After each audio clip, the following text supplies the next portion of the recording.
What's going on, everybody? It's your boy Jonathan, and we're coming back to you at the storage unit. We got some golf to talk about. We're going to talk about my short game session in a little while.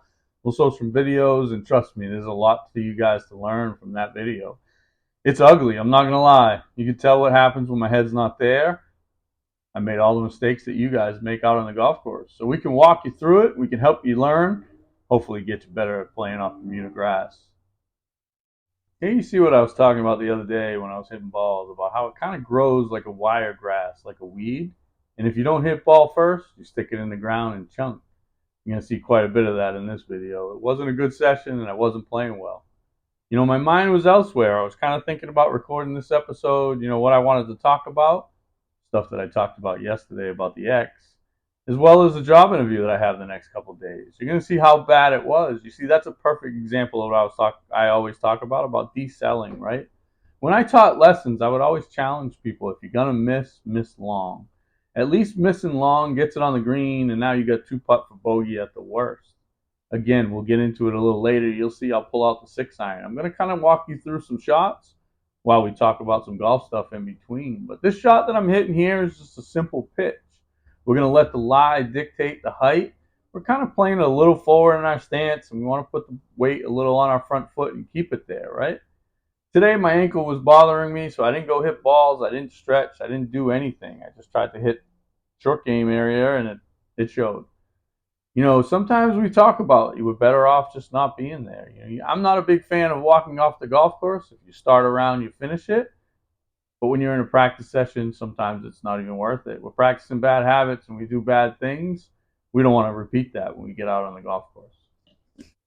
Again, your short game should be a mini version of your golf swing. And again, you're going to start to see me rip it inside just like I do on the golf course. It's no different. And when I do that, it creates other problems. I have to try to recover with my hands, and I either hit it too far or I decel and stick it in the ground. I'm trying to play the ball a little further back. You got my weight on my front foot, and I'm trying to create an oversized putting stroke. You'll watch along and you'll see me miss. And while you do, we'll talk about some golf stuff. How about Hatton leaving for Live? I think you're going to start to see a lot more of that. Once PGA Tour signed the money agreement with the PIF fund, there you see I'm talking about my miss, right? I'm showing you, exaggerating what I'm doing. But back to Hatton. You're going to see that. I think you're going to see more guys go now that the PGA Tour kind of made their agreement. That's a better shot. I think I make a couple of these, but the bad ones are really bad. I think it's good for golf. It's better for the players. They were independent contractors. The PGA Tour is being greedy, and they got caught with their pants down, their hand in the cookie jar, right? But Foreplay had something up the other day that was talking about Live versus PGA Tour, and they had Tiger and Phil. I almost shanked that one.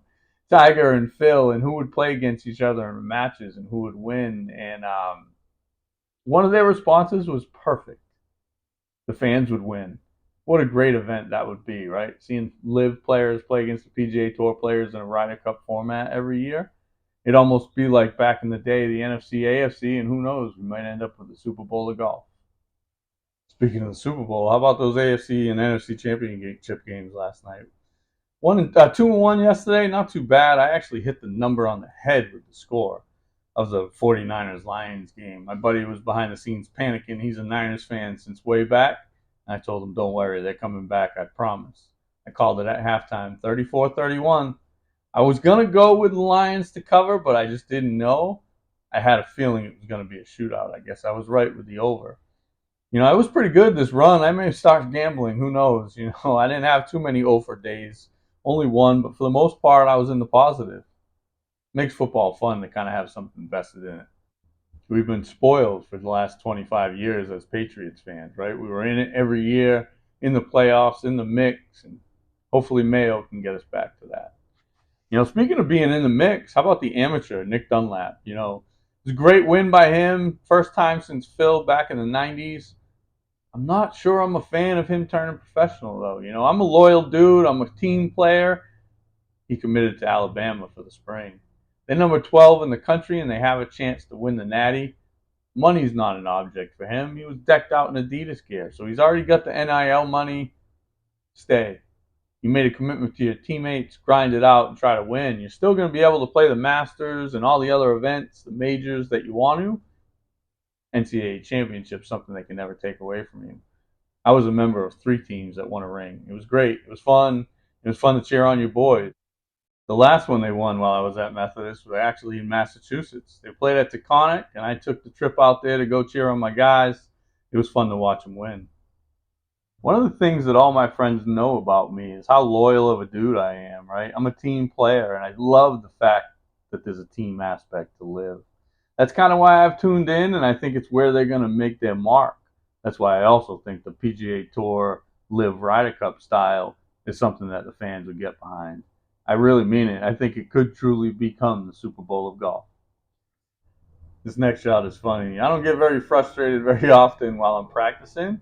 Today was just one of those days. I wasn't there mentally, and it got to me. It ate at me every shot that I hit bad, and you're going to see me throw a little bit of a temper tantrum while walking to pick up the golf balls here. The next shot you're going to see me hit, and now I'm going to try to go a little higher, right? I still have the same 60-degree wedge. I'm still going to choke down on it a little bit, but we're going to put the ball a little further forward, and we're going to still try to make that same oversized putting stroke. And we're just going to let the loft bring it up in the air. As you can see there, I'm decelling. It's a habit that I get into when I get bad and when I'm not thinking about what I'm doing. But the thing I want you to notice the most, no pre-shot routine, no picking a target, no picking a spot, just getting over the ball and going through the motions. And again, like I told you, sometimes we're better off not practicing than going through the motions. It becomes exercise and not practice. But again, I wanted to take this opportunity to show you guys a common miss, right? I'm decelling, I'm dipping my back shoulder. I'm trying to use my shoulder and my body to elevate the golf ball, and not like I did right there, where I just kind of let the club do the work and let the club go raise the golf ball. Right? Golf is easy. We just have to trust the club to do what it's going to do. Yes, it's going to go further and shorter at times, and the touch has to be there. But if we just let the club do the work, 9 times out of 10, big numbers don't come into play. Speaking of big numbers, what do you think guys are paying for those white and red silhouette Circle T head covers from the farmers? That shit might be the dopest they've come out with in a long time. I might have to cop one of those. I'm not sure if they were just for the mallets or if they're going to make a blade version of it, but if they make a blade, it's going on my putter. Another hot topic in golf right now, the PGA show, right? How many people saw the picks? Anybody like anything major? I didn't see anything that blew me away. I didn't see anything I hated.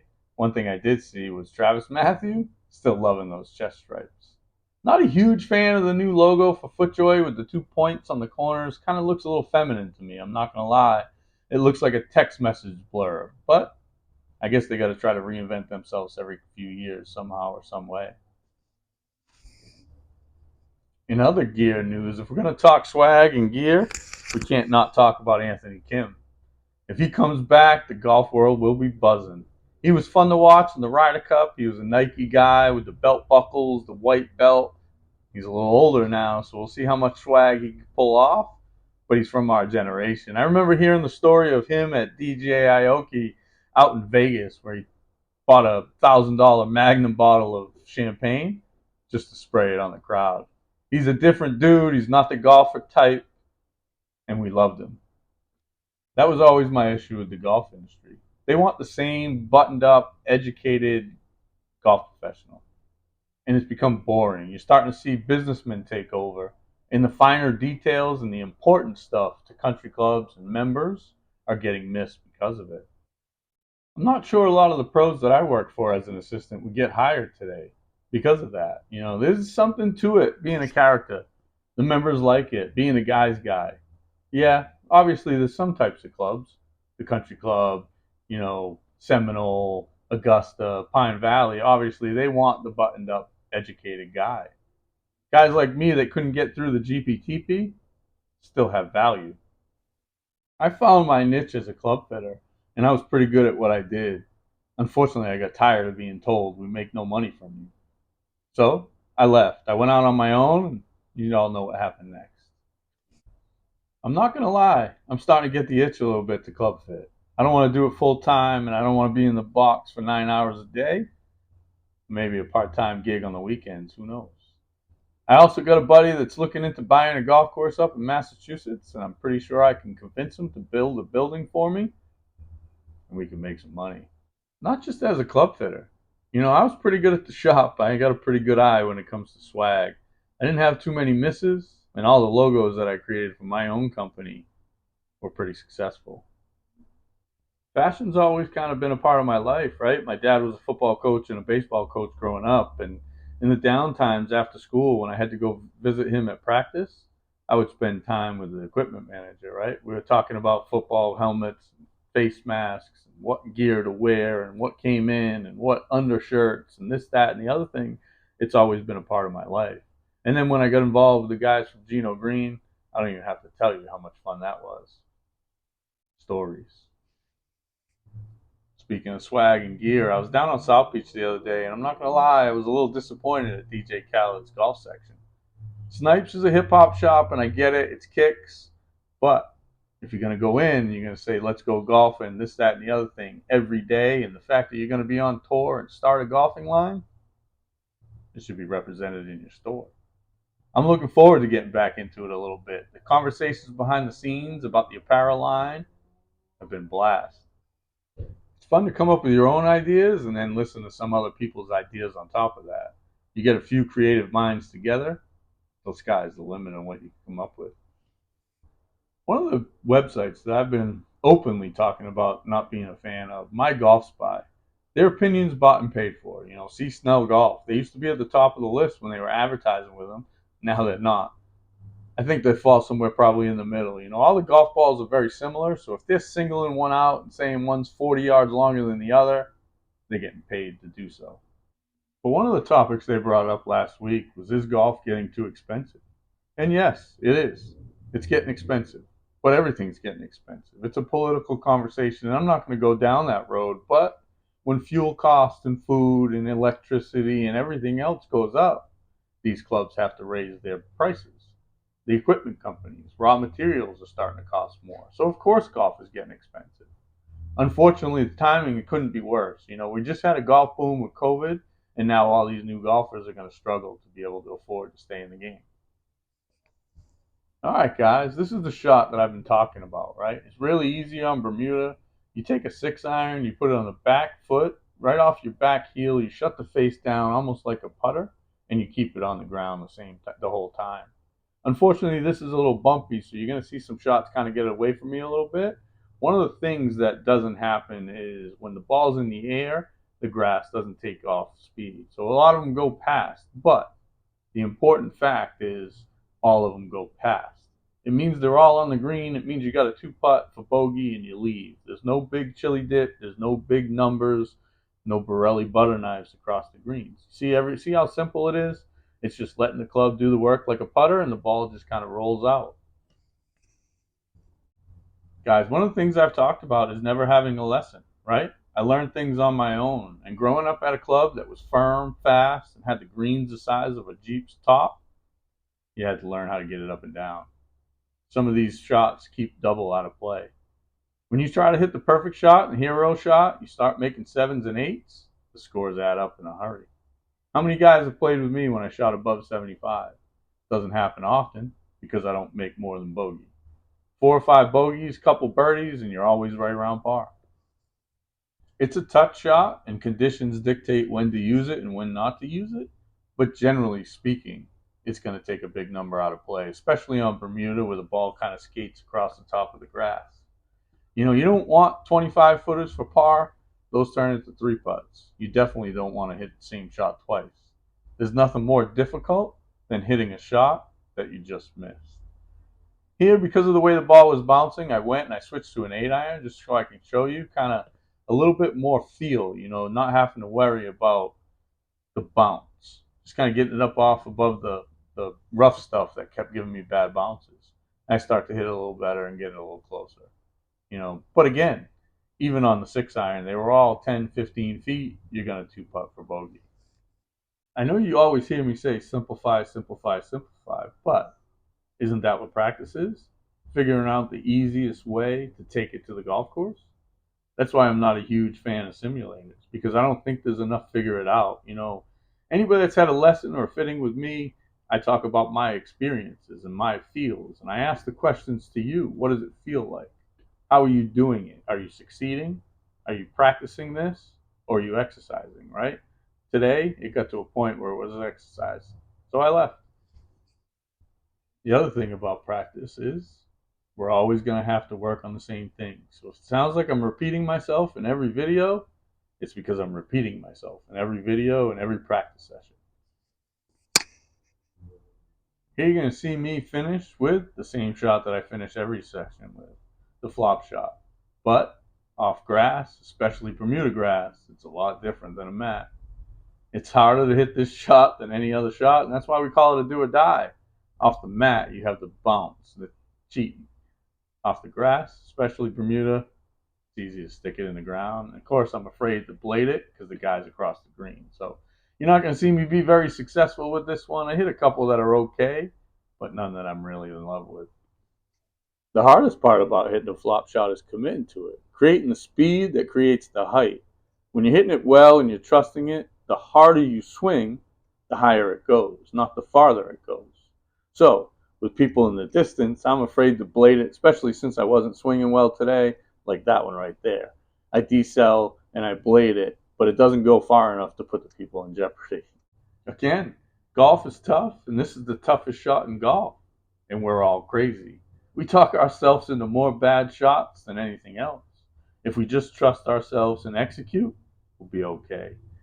These were the last few shots that caused me to call it a day.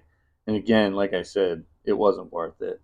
I was just struggling mentally, and all I was doing was pissing myself off. All right, guys, like I said, this is an open book. When I'm successful, you're going to see it. When I'm not successful and I struggle, I'm going to show you that too, because we all can go through it. We all relate to it.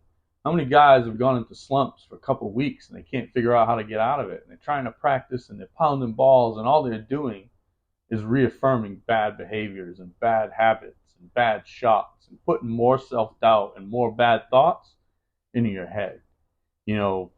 Again, I know we talk about the health update and we talk about my medication and this, that, and the other thing, but there was pros and cons. And again, that's why I stayed with it as long as I did, because the good was so good. And the bad, you see it on a day like today where I can't focus and I get absolutely nothing done. But if you want to reach out with me, I have no problem letting you know what was going through my head. It was tough and it was dark, and I hope nobody else goes through it. And if you are, I hope you have somebody to help you with it, because I didn't feel like I did. People reached out and said, hey, you doing okay? It's tough. I don't open up. It's even tougher when I'm not on the medication. It sucks, but it's been my life. My whole life I've had ups and downs with the rheumatoid arthritis. When my ankle gets the way it is right now, it's tough. I almost have to buy 3 shoes, 2 the same size and then 1 a half size bigger, because when my swollen ankle sticks out further, it hurts when I put a shoe on. Today was so bad I almost couldn't get the shoe on at all. Probably not a good day to play golf. I hope some of this helped. This is one of those things that we're going to turn this page back into an educational golf page. And for those of you that have stuck it out, my ups and downs and the roller coaster that was my personal life, we're moving that over to the private page now. We're going to stick to golf on this one. To the island golfer who sent me a picture from Norway, he's been a fan from day one. He lives out in Hawaii. I guess he was on vacation, rocking an Almeida golf hoodie. I appreciate it, and I appreciate you. We've been here from day one. I love that I gave you some swag. I love that you're using it.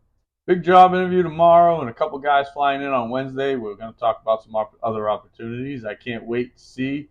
The sky's the limit. Like I said today, I was broken. Now I'm broke. We're going to figure it out. This is the easy part. Let's go.